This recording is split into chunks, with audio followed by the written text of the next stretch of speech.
Aquí reposan los restos de un buen amigo, un alto militar norteamericano cuya identidad no debo revelar, al menos por el momento. Él forma parte de la historia que quiero contarle, una historia oscura que usted probablemente no creerá. Pero ese es mi deber, sembrar la duda. Sígame y descubra una historia que jamás fue contada.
Siempre estuvo ahí.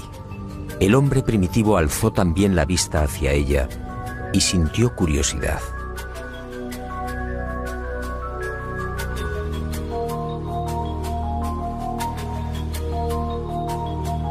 Después llegó el miedo y la luna fue adorada.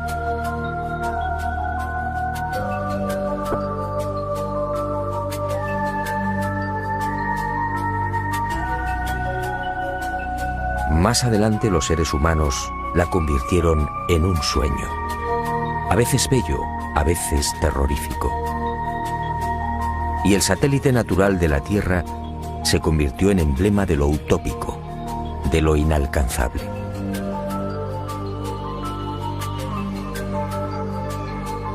Hasta el siglo XX la Luna fue propiedad de poetas y soñadores. Algunos más audaces llegaron incluso a describirla. En el año 499 a.C., el filósofo griego Anaxágoras enseñaba que la Luna es un astro habitado, con infinidad de valles y montañas. Y otro tanto pensaba Demócrito, el creador de la teoría atómica, nacido también en el siglo V a.C. Pitágoras creía igualmente en una luna viva y habitada. Y su discípulo Filolao iría más allá, asegurando que nuestro satélite natural se hallaba habitado por seres 15 veces más grandes que los humanos. Y acertó al afirmar que el día lunar equivale a 15 días terrestres. Después llegaron los libros. Plutarco, en el siglo I de nuestra era, describe la Luna como una segunda Tierra. Y con los libros, los viajes. Fue hacia el año 160 después de Cristo cuando el griego Luciano de Samosata escribe el primer viaje a la Luna. En su obra Historia verdadera, una tromba de agua arrastra un barco hasta la superficie lunar. Ariosto, en el Orlando Furioso, asegura que la Luna es un gran valle en el que se encuentra todo lo que hemos perdido en la Tierra: riquezas, coronas, honor y esperanza. En 1638 aparece en Inglaterra El hombre en la Luna, otro libro que causa sensación. Su autor, el obispo Francis Godwin, envía a la Luna al aventurero español Domingo González, con la ayuda de una pareja de gansos amaestrados. Fue con Galileo en el siglo XVII, cuando las viejas ideas de los griegos sobre la Luna empiezan a tomar consistencia. Galileo inventa el telescopio y queda asombrado al contemplar los cráteres y las grandes superficies oscuras que son identificadas con mares.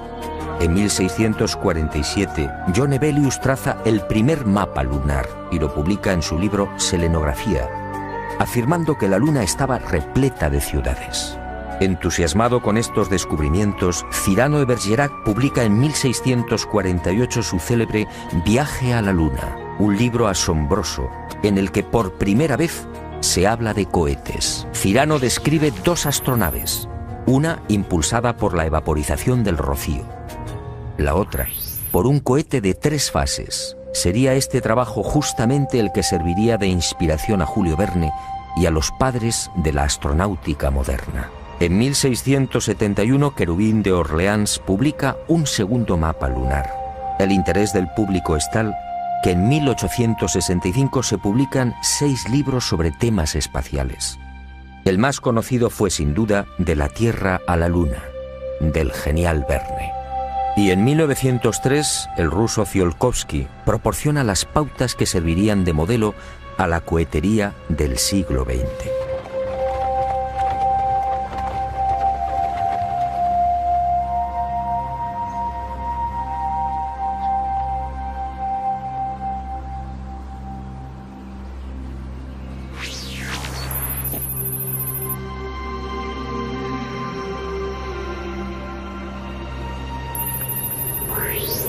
Antes de entrar de lleno en las claves de esta historia, permítame un apunte que guarda estrecha relación con lo que quiero contarle.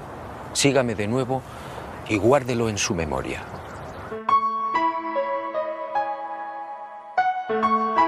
Además de esas viejas y románticas ideas sobre la Luna y de la literatura más o menos fantástica sobre los viajes a nuestro enigmático satélite natural, la historia de la humanidad aparece igualmente repleta de otros no menos misteriosos fenómenos registrados en la superficie lunar.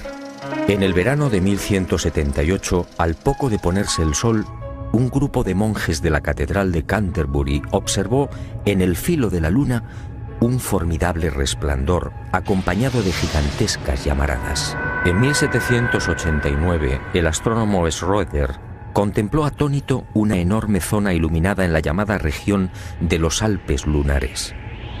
A lo largo de ese año, otros observadores dieron fe de la presencia en la superficie de la Luna de increíbles y desconcertantes luces que se movían entre mares y cráteres. En 1820, el también astrónomo François Arago publicó en los Anales de Química y Física el relato de otra asombrosa observación. Durante un eclipse, toda una formación de luces evolucionó sobre la Luna, manteniendo el orden de vuelo durante los virajes. En 1843, el mencionado astrónomo alemán Johann Schroeder asistió a otro fenómeno para el que tampoco se ha encontrado explicación. Al observar el cráter Linné en el Mar de la Tranquilidad, el científico comprobó algo desconcertante. El citado cráter de unos 7 kilómetros de diámetro cambiaba regularmente de forma. Poco después, para asombro de la comunidad científica, el cráter en cuestión desapareció por completo. ¿Qué había ocurrido? En 1971, Apolo 15 sobrevoló la zona y fotografió Linné. El desconcierto de los astrónomos fue total. El cráter Linné solo tenía 2.700 metros de diámetro y estaba allí. En 1877, el astrónomo inglés Klein fue testigo de otras intensas y rápidas luces que se dirigieron al centro del cráter Platón. Una vez en la caldera, las luces se reunieron formando un triángulo. En 1950, el Dr. Wilkins era testigo de otro suceso aparentemente imposible. En el centro del cráter Aristarchus se encendió de pronto una gran luz, iluminando una amplia región lunar. Grandes llamaradas en la superficie de la Luna, luces en formación.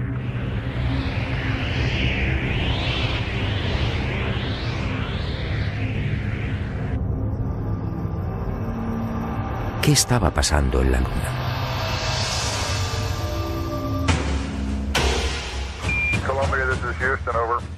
Y en julio de 1969, al fin, el ser humano cumplió su viejo y añorado sueño.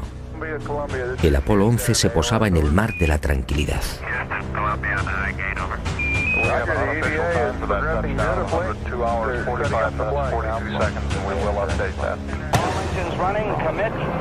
Y el mundo vibró con aquellos primeros y tímidos pasos de Neil Armstrong.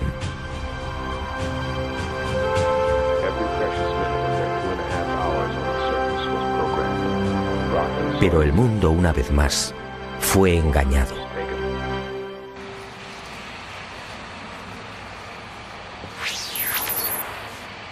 Muchos de los que vivimos aquel histórico y emocionante momento nos hicimos la misma pregunta. ¿Por qué ese obsesivo interés por conquistar la Luna? Fue el alto militar norteamericano al que me he referido y al que desde ahora llamaré Mirlo Rojo, quien años más tarde respondería con una información que me dejó perplejo. Una información secreta que muy pocos conocen. Las nuevas generaciones no saben o no recuerdan. A la Luna se fue a investigar, sí, y se ha dicho también que fue una cuestión de prestigio. Una especie de apuesta entre soviéticos y norteamericanos.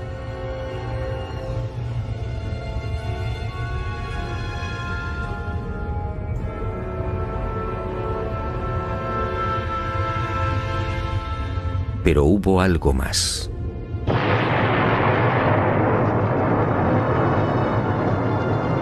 En los años 50, tras la amarga experiencia de la Segunda Guerra Mundial, soviéticos y aliados se embarcaron en una loca carrera de armamento. Aquel periodo fue conocido como Guerra Fría.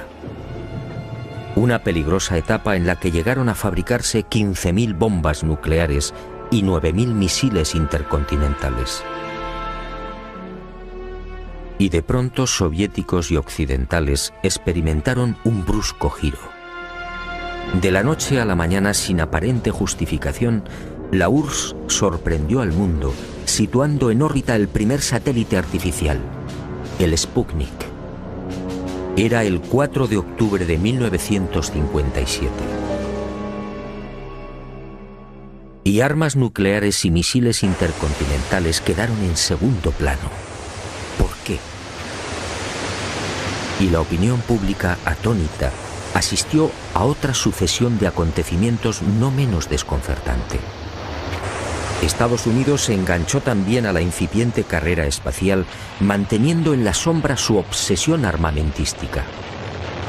Pero los soviéticos mantuvieron la delantera. Mientras los norteamericanos fallaban una y otra vez en los lanzamientos, el 12 de septiembre de 1959, el Lunik 2 ruso conseguía el primer impacto en la Luna. Poco después, el Lunik 3 enviaba las primeras imágenes de la cara oculta. Y el mundo siguió preguntándose, ¿qué ocurría? ¿Por qué este obsesivo interés por conquistar el espacio y sobre todo la Luna? Pero soviéticos y norteamericanos siguieron guardando silencio sobre sus auténticos intereses. Los humillados norteamericanos recibirían el golpe de gracia el 12 de abril de 1961. Ese día el cosmonauta Yuri Gagarin se convirtió en el primer ser humano que orbitaba la Tierra. Y el mundo, en especial la nación norteamericana, fue sorprendido de nuevo. 44 días después de la hazaña de Gagarin, el presidente Kennedy compareció ante el Congreso, comprometiéndose a lavar el honor del país. En aquella oportunidad, un Kennedy firme y sereno asombró al mundo.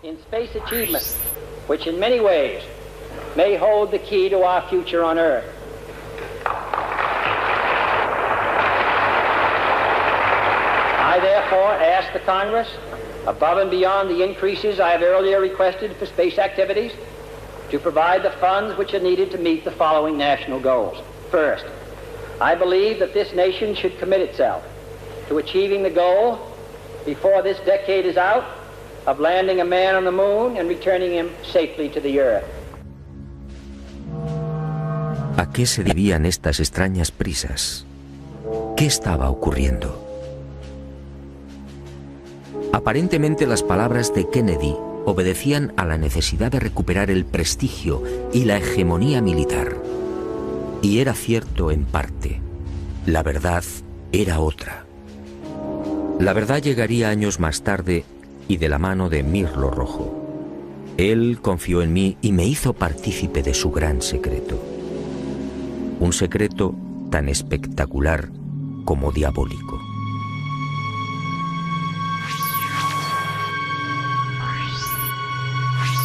Soviéticos y aliados mintieron a la hora de justificar aquella loca carrera espacial. Todo empezó en la década de los años 40. En esas fechas, las intensas oleadas ovni registradas en el mundo pusieron en máxima alerta a los militares soviéticos y aliados. Para ellos estaba claro: aquellos objetos pertenecían a civilizaciones no humanas, civilizaciones muy avanzadas. El mundo nunca lo supo. Aquellos miles de avistamientos fueron la gran razón que impulsó a los militares al referido y brusco giro en la carrera armamentística. Y concibieron la necesidad de fortalecer los sistemas defensivos, concediendo absoluta prioridad al espacio. Los militares no eran ajenos a los extraños fenómenos luminosos que se registraban en la Luna y que venían reportando los astrónomos. Y desde los años 50, tanto Estados Unidos como la antigua URSS redactaron planes concretos para pisar el satélite natural y establecer bases que, según ellos, pudieran controlar y contrarrestar la presencia de estas astronaves no humanas. Horizon fue uno de estos proyectos diseñado en secreto por el Pentágono. Ni siquiera Kennedy tuvo conocimiento del gran plan. Sencillamente fue engañado. Y consideró de buena fe que los Estados Unidos deberían ser los primeros en ese supuesto desafío técnico y científico. Según Mirlo Rojo, la campaña de intoxicación desplegada por las diferentes agencias gubernamentales norteamericanas y los servicios de inteligencia hizo el resto. Kennedy y la opinión pública mordieron el anzuelo. En la noche del 24 al 25 de julio de 1955 se produjo un nuevo incidente ovni que aceleraría los planes de los militares. Esa noche los observatorios astronómicos de Leningrado y Monte Palomar descubrieron un gigantesco cilindro a 500 kilómetros de la Tierra, orbitando a 30.000 kilómetros por hora. El objeto tenía más de 10 kilómetros de longitud. Días después, soviéticos, norteamericanos, franceses e ingleses se reunían en secreto en Ginebra, confirmando sus temores. Aquella formidable máquina, obviamente, no era humana. Pero ocurrió algo imprevisto. Los soviéticos no aceptaron los consejos y directrices de los militares aliados para establecer un proyecto conjunto en el control del espacio. Y el 4 de octubre de 1957, ante la sorpresa del mundo y la irritación de los aliados, tomaron la delantera con el ya referido lanzamiento del Sputnik.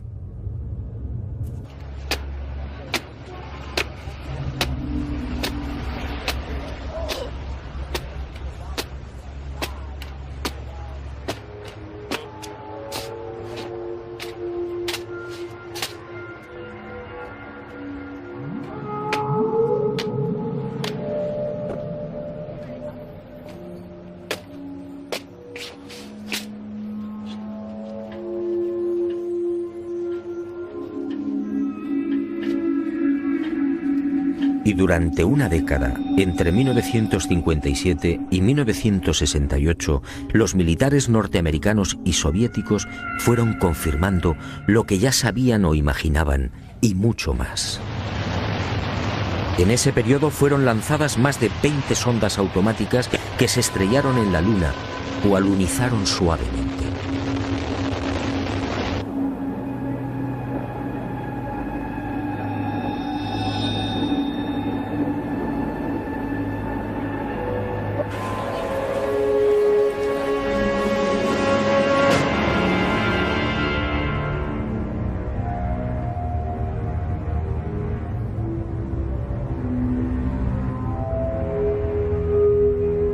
En total, sin contar las imágenes obtenidas por la URSS, la NASA recibió 230.000 fotografías del satélite natural. La Luna fue fotografiada en su totalidad y a muy diferentes alturas. Pero los militares que controlaban y controlan la Agencia Espacial Norteamericana no dieron a conocer muchas de esas imágenes. ¿Por qué? ¿Qué mostraban?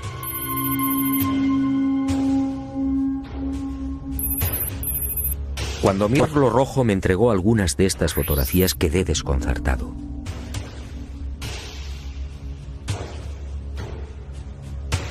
Se trataba de imágenes altamente confidenciales, jamás divulgadas.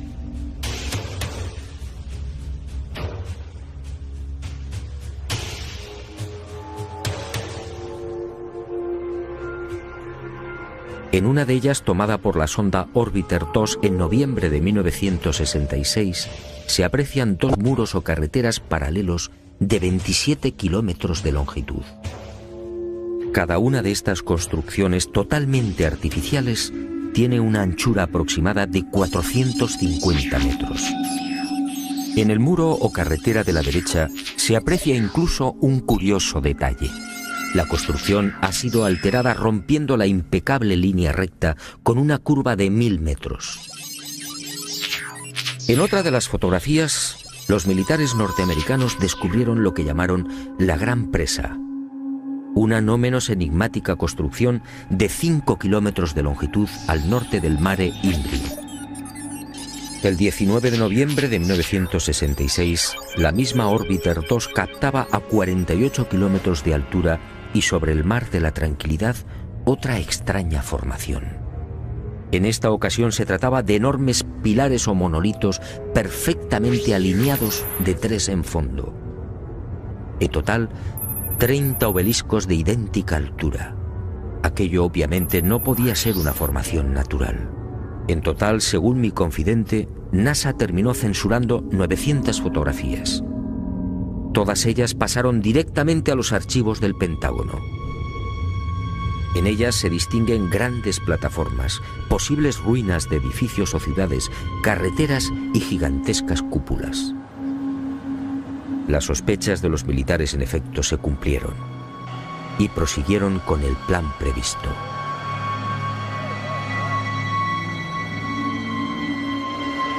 Civilinamente, los servicios de inteligencia militar norteamericanos se cubrieron las espaldas en previsión de una hipotética fuga de información. Para ello, utilizando a NASA como pantalla, propiciaron la redacción de un informe que los eximiera moral y jurídicamente de cualquier responsabilidad en caso de ocultamiento.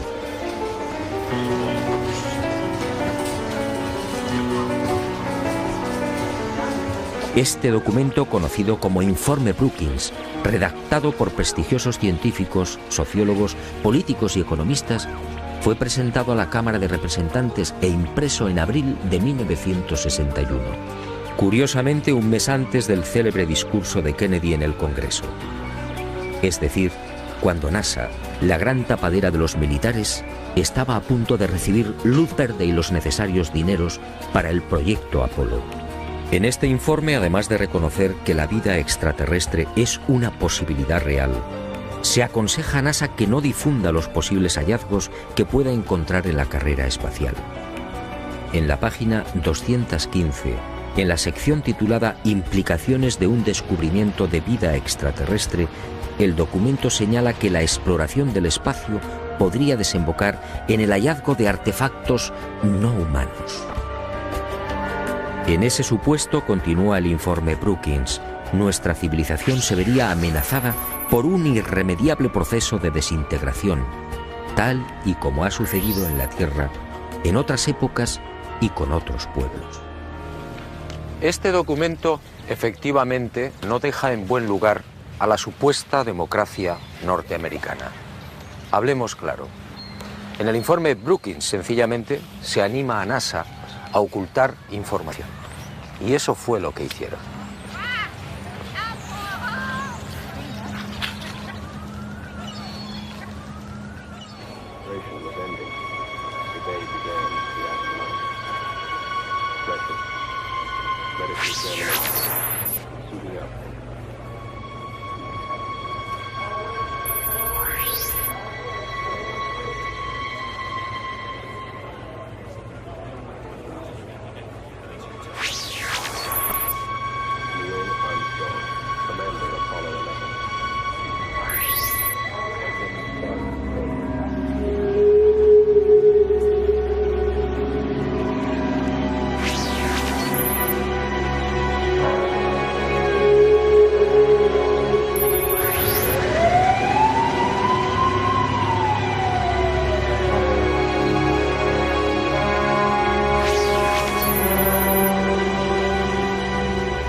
En el viaje de ida hacia la Luna, el Apolo 11 vivió una primera experiencia que también fue silenciada. Cuando se hallaba a 200.000 kilómetros de la Tierra, un extraño y gigantesco objeto apareció en las proximidades de la nave. Los astronautas lo describieron como una formidable L, algo similar a una maleta abierta, aunque en ocasiones cambiaba de forma, adoptando la figura de un cilindro. La noticia se filtró a la prensa, pero NASA, fiel a su consigna de ocultamiento, zanjó el asunto con una explicación tan absurda como insostenible. Lo observado por el Apolo 11 solo era el sobrealimentador del cohete Saturno IV. Absurdo, sí, porque en esos momentos la referida fase del cohete se encontraba a 10.800 kilómetros del Apolo. Pero las mentiras de NASA apenas habían empezado. A casi 380.000 kilómetros de la Tierra, muy cerca ya de la superficie lunar, el Apolo descubrió otras luces que volaban en formación.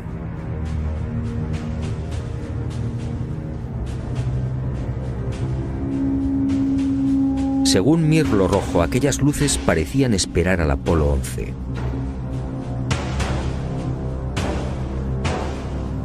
Eran muy brillantes y volaban en perfecta formación.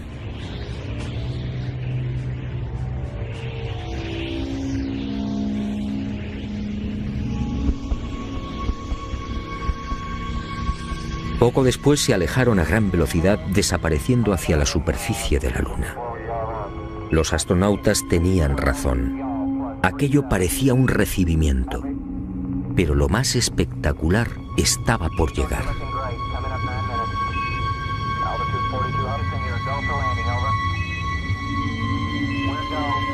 Armstrong y Aldrin descendieron finalmente. Su compañero Collins permaneció en órbita lunar a 110 kilómetros de altura.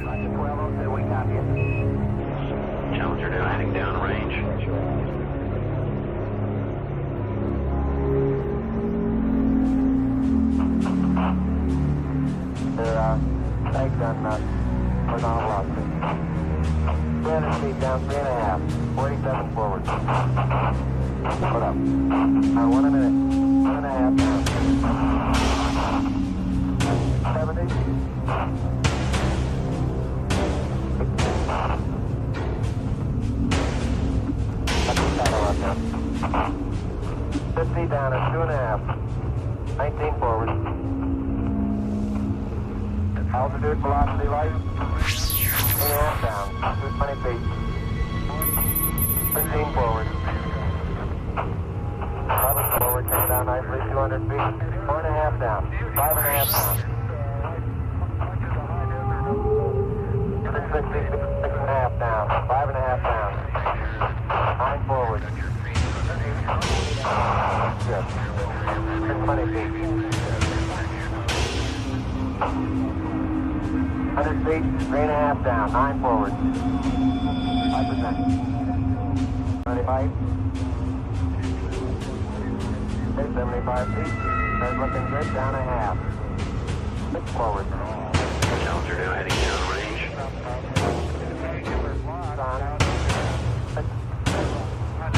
Y al poco de aquel histórico alunizaje, Armstrong y Aldrin volvieron a sobresaltarse. La frecuencia cardíaca se disparó hasta 150 y 160 latidos por minuto. Las palabras de Armstrong, atropelladas, dejaron perplejos a los técnicos de Houston.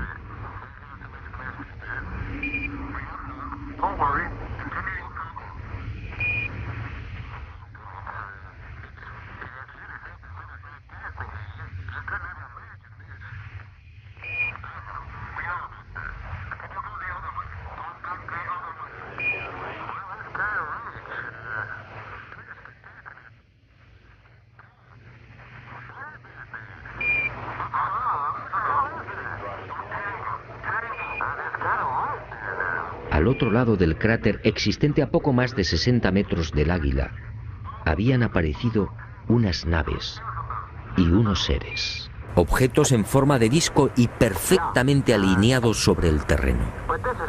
Y junto a ellos varios seres muy altos, con trajes blancos y ajustados. Cuando los astronautas, obedeciendo las insistentes órdenes de Houston, trataron de filmar, objetos y seres desaparecieron.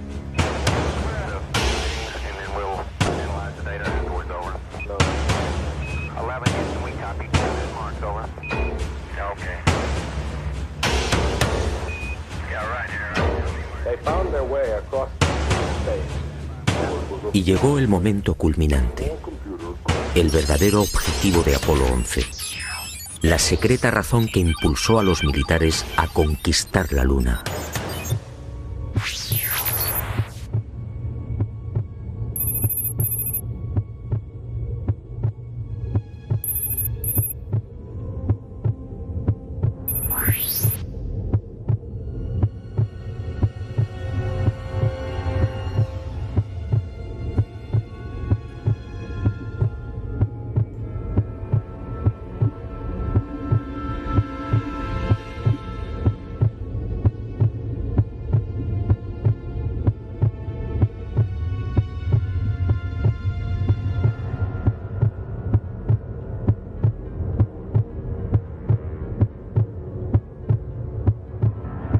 Esta fue la verdad, la única y secreta verdad. Aquel 21 de julio de 1969, Armstrong y Aldrin se alejaron escasos metros del módulo, filmando esta increíble construcción. Esta película de 14 minutos jamás fue difundida por NASA.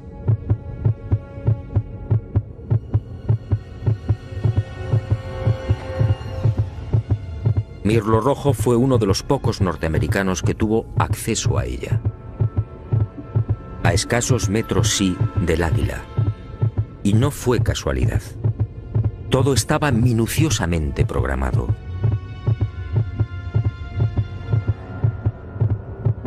Estas misteriosas ruinas, como otras igualmente filmadas por los restantes Apolos, habían sido fotografiadas con anterioridad por las diferentes sondas automáticas. Una de ellas, la Surveyor 5, lanzada el 8 de septiembre de 1967, fue decisiva. Alunizó en el Mar de la Tranquilidad, muy cerca de esta construcción, enviando 19.000 fotografías.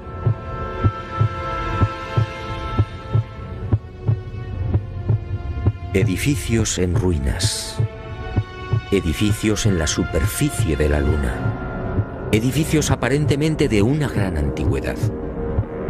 Pero, ¿quién los había levantado? Nosotros los humanos, obviamente no. Solo quedaba una respuesta. Esto era obra de una civilización no humana.